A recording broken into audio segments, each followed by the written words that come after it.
Salutare și bine ați venit pe canalul meu de YouTube. Eu mă numesc Ceabi. În episodul de astăzi o crescut în sfârșit iarba. O să intrăm în forță în sezonul de tăiat iarbă. Astăzi o să aduc în premieră pe canal un model de motocoasă nouă, și anume un Stihl Fs 480.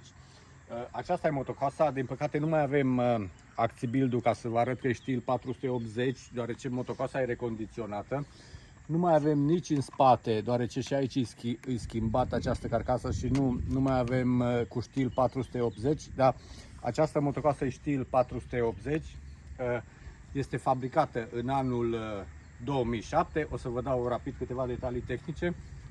Avem o putere a motorului de 48,7 cm3, o putere de 2,2 kW, respectiv 3 cai putere, un rezervor de 600 de ml și rezervorul e schimbat, e recondiționat cu piese originale. Avem o greutate totală de 8 kg, 8 kg fără benzină și fără carcasă și fără cap, doar motocoasa în sine. Avem un motor 2 mix, funcționează cu amestec benzină-ulei în proporție de 1,50, adică 20 de ml de ulei la litru de benzină. Și la această motocoasă avem un sistem antivibrații în 4 puncte. Este o motocoasă din gama profesională. Avem un arc aici și un arc aici. Deci sistem antivibrații în 4 puncte. Astăzi o să cosim niște iarbă, deoarece iarba a crescut deja.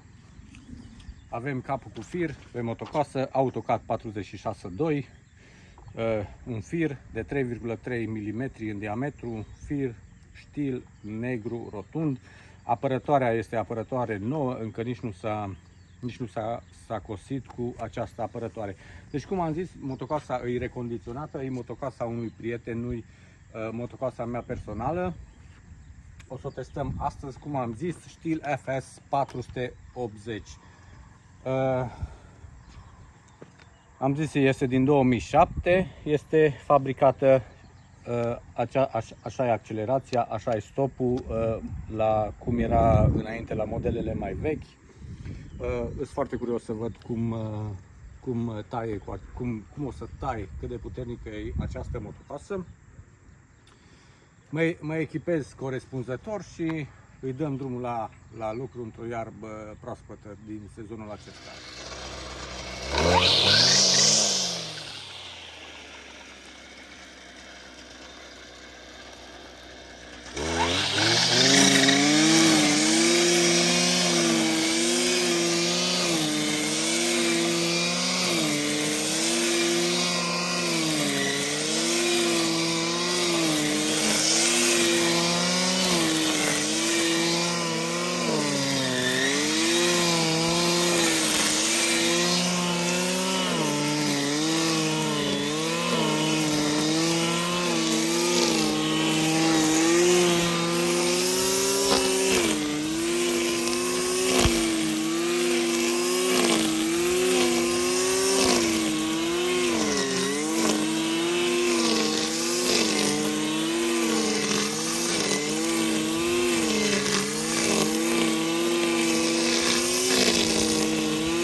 Acesta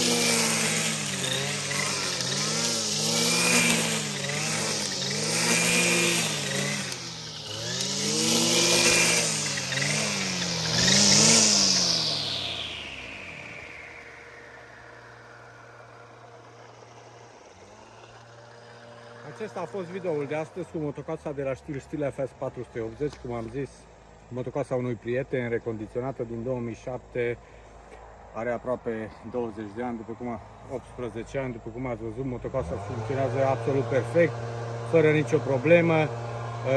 Suntem în ajunul Paștelui, intrăm aproape în Paște și toată lumea lucrează în grădină, după cum au zis și vecinii lucrează în grădină. Despre motocoasa ce să vă zic, că e perfectă, funcționează perfect, ați văzut capul cu fir AutoCAD 462 cu firul de 3,3 mm, merge fără nicio problemă, deci rupe toată iarba. În linii mari acesta a fost videoul de astăzi, vă mulțumesc mult de vizualizare și în ultimul rând aș dori să vă urez un Paște fericit alături de familie. And și în engleză, Happy Easter to all my international friends and greetings from Romania. Și vă salut pe toată lumea. La revedere!